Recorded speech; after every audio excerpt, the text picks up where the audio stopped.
Hello, मेरो नाम रजनीश कुमार साफी हो। मेरो स्टुडेन्ट आइडी 240079 हो। म आज डाटा साइन्स फर डेभलपर्सको भिडियो बनाउन गइरहेको छु। त्यसमा त्यो डाटा ड्राइभन टाउन रेकमेन्डेसन सिस्टम जस्तो गरुन्थ्यो। त्यसमा मैले दुईवटालाई फोकस गर्नु चेसहायर एन्ड कम्बरल्यान्डलाई। मैले त्यो चेसहायरको पनि 7वटा टाउन लिएँ, त्यसपछि कम्बरल्यान्डको पनि 7वटा टाउन लिएछु। त्यसपछि त्यो टाउनमा हाउसेस प्राइसको आधारमा, ब्रोडब्यान्ड डाटाको आधारमा र क्राइम रेटको आधारमा कहाँ सबभन्दा सस्तो राम्रो हाउस पाइन्छ र ब्रोडब्यान्ड कहाँ राम्रो छ र क्राइम रेट पनि सबभन्दा कम कहाँ छ भनेर त्यसको डिटेल वेमा म हेराउँछु। र अब जाऊ त्यहाँ भिएस कोडतिर जाऊ। भिएस कोडमा यो हामीले पाएको थियो डाटा।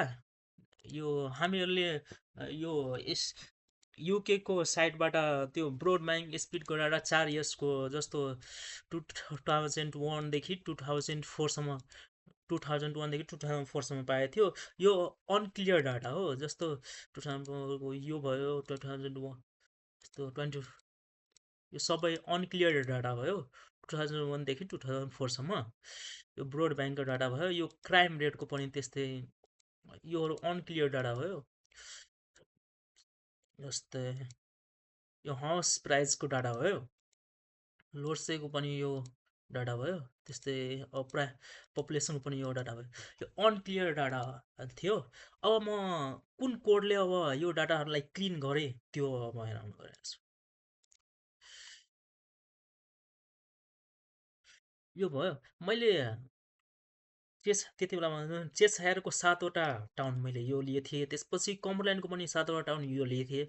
अब यो टाउनहरू लिएको थिएँ। त्यसपछि मैले हेल्प फङ्सन युज गरेर चाहिँ हेल्प यो गरेको थिएँ। त्यसपछि यो फङ्सन युज गरेर केले यसले के गर्छ कि अब त्यहाँ दुईवटा ड्यास भयो, त्यसलाई स्ट्यान्डर्ड फर्ममा एउटा ड्यास भयो, यताउता भयो।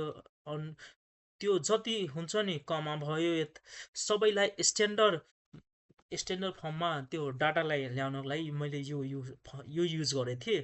त्यसपछि अब जाउँ डाटा क्लिन। अब हाउस प्राइजेसको डाटा क्लिन कसरी गरेको थिएँ त्यो, यो हाउस प्राइजेस डाटा क्लिन गर्ने यो कोड भयो हाउस प्राइजेसको हरेक इयरको। त्यसपछि हाउस प्राइजेस भयो। त्यसपछि ब्रोडब्यान्ड डाटाको क्लिन कसरी गरेछ यो कोड भयो। ब्रोडब्यान्डको कमेन्ट पनि छ राम्रोसँग, यो क्लियरली वेमा हेराइरहेछ, त्यो हेर्न सकिन्छ सबै। त्यसपछि अब क्राइम डाटा क्राइम डाटाको कसरी क्लिन गरेको थियो त्यो यो कोड भयो। त्यसपछि अब पपुलेसन डाटा पनि थियो, त्यसको अब क्लिन गर्ने थियो। यो तलको भयो पपुलेसन डाटालाई क्लिन गरेर अब सब डाटालाई मर्ज गरेर डाटा सेट निकालेको थिएँ। यो कोड भयो त्यसको। अब डाटा क्लिन पनि भयो। त्यसपछि अब हरेक अब जाऊ ब्रोडब्यान्डमा। फर्स्टमा ब्रोडब्यान्डमा अब टाउन ओनरले लिए थियो। एउटा इयरको सिलेक्ट गर्नु थियो। जस्तो 4वटा इयर थियो नि, 2021, 2022, 2023, 2024। एउटा इयरको सिलेक्ट गर्दै मैले 2024को लिएछु डाटा यसमा। एउटा इयरको योहरू टाउनको कहाँ ब्रोडब्यान्ड राम्रो हो, कहाँ राम्रो गर्छ त्यो यसमा म हेराउँछु। चार्टको आधारमा पनि हेराएको। अब फर्स्टमा मैले यो डाउनलोड स्पिडको चेसहायर टाउनको गरेको थिएँ। त्यसपछि म चार्ट जेनेरेट गरेर पनि हेराइदिन्छु यहाँ। त्यसपछि यो त्यो जेनेरेट गर्ने यो कोड भयो। त्यसपछि डाउनलोड स्पिडको यो कम्बरल्यान्डको भयो यो चार्ट जेनेरेट गर्ने कोड, त्यो पनि छ। अब बारकोड यस्तै यस्तै सबै। अब कतिवटा चार्टहरू जेनेरेट लाइन ग्राफ भयो, स्टेक बार भयो, जस्तो म अब जेनेरेट गरेर हेराएको छु। जेनेरेट गर्नु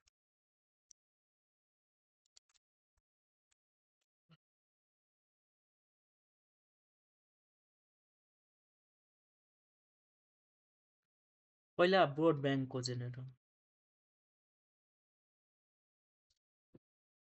यो ब्रोडब्यान्डको भयो जेनेरेट भयो। ब्रोड ब्याङ्कको अब यो चार्टहरू जेनेरेट भयो। अब ब्रोड ब्याङ्कको यो अब क्लियरली हेराइरहेको छ यसमा ब्रोड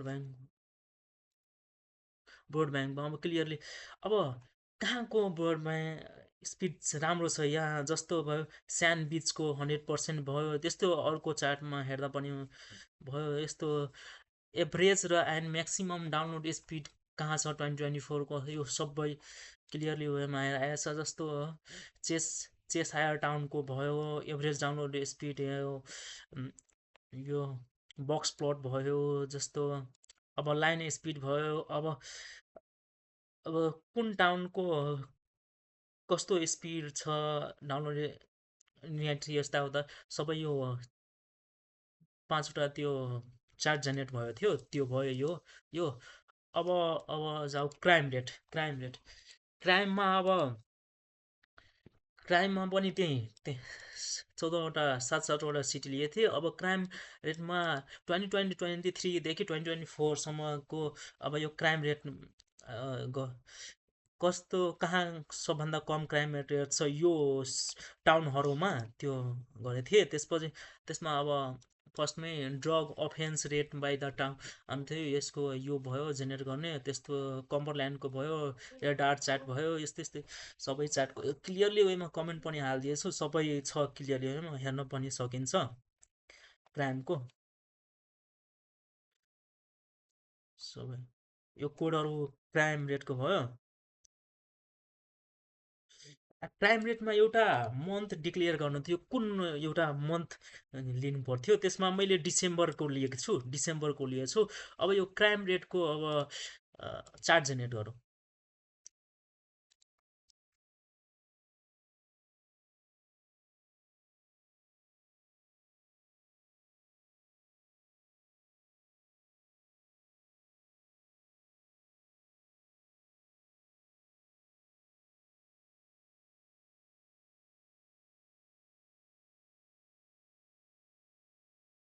क्राइम रेट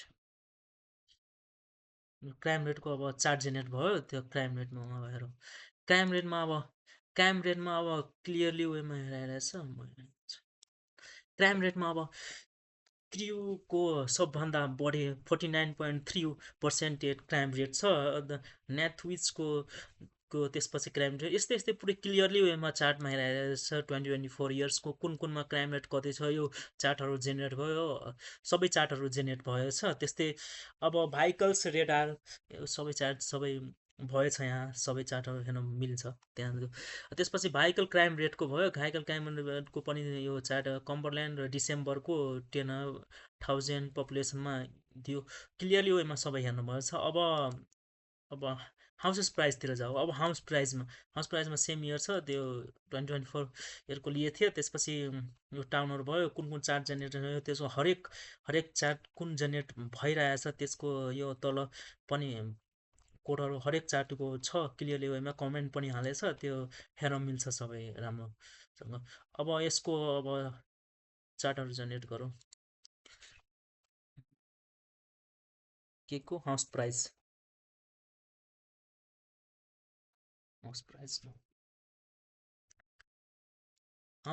अब चार्ट जेनेरेट भयो। हाउस प्राइसमा चार्ट जेनेरेटमा जाउँ। यो हाउस प्राइसमा यो चार्टमा क्लियरली वेमा हेर्न सकिन्छ कि अब सबभन्दा सस्तो र राम्रो प्राइजमा पाउने भनेको मेरी पोर्ट भयो यो ठाउँ भयो व्हाइट हेभन भयो यस्तो यस्तो ठाउँ छ यो टाउनहरू भयो। त्यसमा राम्रो सस्तोमा पाउँछ राम्रो पाउँछ त्यही हो। त्यसपछि अब यो चार्टहरू सबै मिल्दैन सबै हेर्न मिल्छ। त्यो अब अलिस अब त्यो अर्को लाइनतिर जाऊ।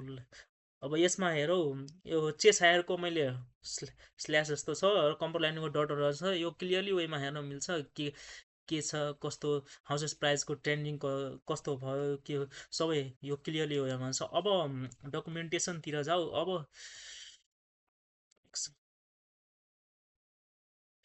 म यहाँ अब कसरी बुझ्ने कुन प्राइजेसको आधार अब कसरी अब इन्भेस्टरहरूले कसरी बुझ्ने त्यो त्यो कुन टाउनमा राम्रो हाउसेस बिचमा त्यो मैले यो डकुमेन्टेसनमा पनि हालिदिएछु। जस्तो मैले 14वटा टाउन लिएछु, हरेक टाउनको अब यहाँ 14वटा टाउन भयो, जसमा म्यारिपोर्ट भयो नि, म्यारिपोर्टमा यो सस्तो पाइरहेछ, हाउस रेटिङ पनि राम्रो छ। रिजन कम्बरल्यान्डको भयो, जस्तो व्हाइट हेभनको भयो, जस्तो वर्किङटनको कम्बरल्यान्डको भयो, त्योहरू क्लियरली वेमा हेर्न पाइन्छ। यसमा डकुमेन्टेसन पनि हालिदिएछु, कुन कुनमा जस्तो सजिलो हुन्छ, चार्टबाट पनि हेर्न मिल्छ, यसबाट पनि हुन्छ। जस्तो त्यो अब अर्को इन्टरनेट स्पिडमा टप टाउनहरूको 2024को कुन कुन छ त्यो पनि केसविक कम्बरल्यान्डको छ, यति एमबिपिएस क्लियरली हेर्न मिल्छ। त्यसमा केही गाह्रो नहोस्, त्यही भएर यसमा डकुमेन्टेसनमा पनि हाल्दैछु। Top town by the crime स्कोरको अब सबभन्दा कम क्राइम भएको कहाँ छ, के छ, त्यो क्लियरली अब कमरल्यान्डमा यति क्राइम भएछ, यो ड्रगमा यति, रबरीमा यति स्कोर राम्रो छ, त्यो सबै अब इन्भेस्टरहरूले इन्भेस्ट गर्नको लागि मैले डकुमेन्टेसनमा ओभरअल स्कोर हालिदिएछु। यो ओभरअल स्कोरमा के छ कि अब इन्भेस्टरहरूले कहाँ सस्तो हाउसेसहरू पाइन्छ, क्राइम रेट एकदम कम छ यो 14वटा सिटी, 14वटा टाउन मध्ये मध्ये र राम्रो इन्टरनेट स्पिड कहाँ छ भनेर त्यो ओभरअल स्कोरमा पनि हालिदिएछु टेबल